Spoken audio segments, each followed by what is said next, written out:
Soleil, surnommé Héliopolis par les Grecs, est le fruit des rêves d'un homme d'affaires belge, celui qui a construit le métro de Paris et qui était passionné par l'Égypte.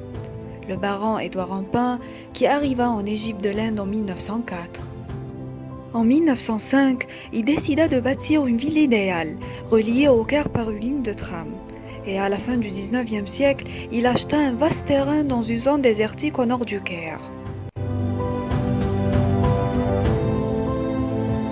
Cette ville est donc sortie de terre en 1912.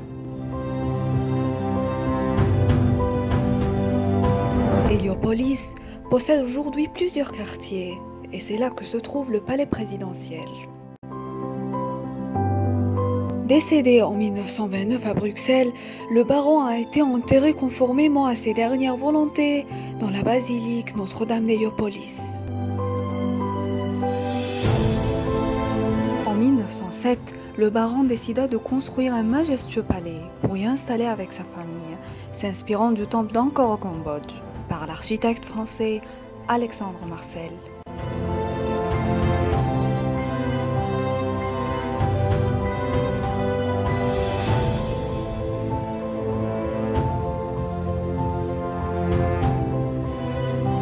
Quant à la décoration du palais, le bâtiment est impressionnant par la richesse des statues, spécialement les statues de Bouddha et des autres divinités hindoues.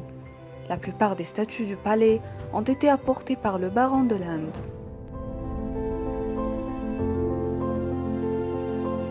Il se compose de 2 étages reliés par un escalier fabriqué du marbre importé d'Italie.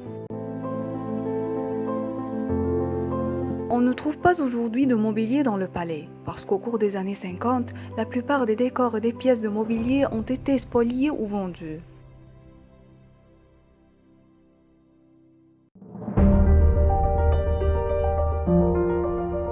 Le baron voulait concevoir le palais de manière que le soleil ne soit jamais absent de ses chambres et de ses halls. On prétendait qu'on lui a dessiné une chambre circulaire qui tournait sur elle-même pour suivre l'exposition solaire. Mais la réalité est que cette réalisation n'est qu'un témoignage sur la création de l'architecture du palais.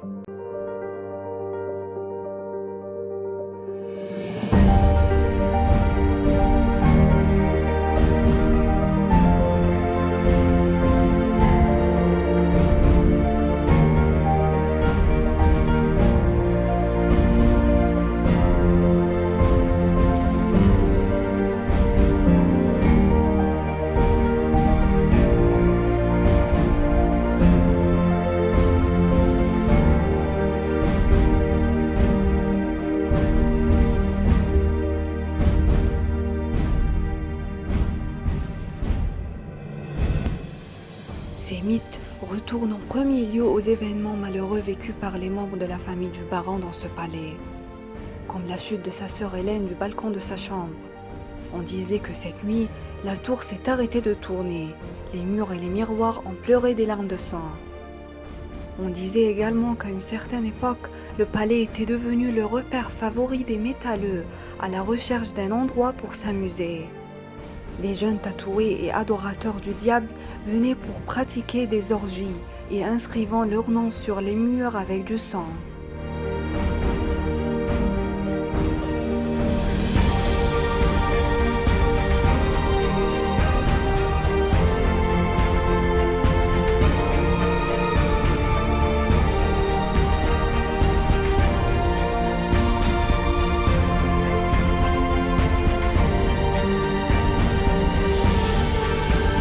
En 2005, l'Égypte a acquis le palais et quelques années plus tard, les 2 gouvernements égyptiens et belges ont signé un accord afin de faire de la restauration de l'immeuble un projet commun.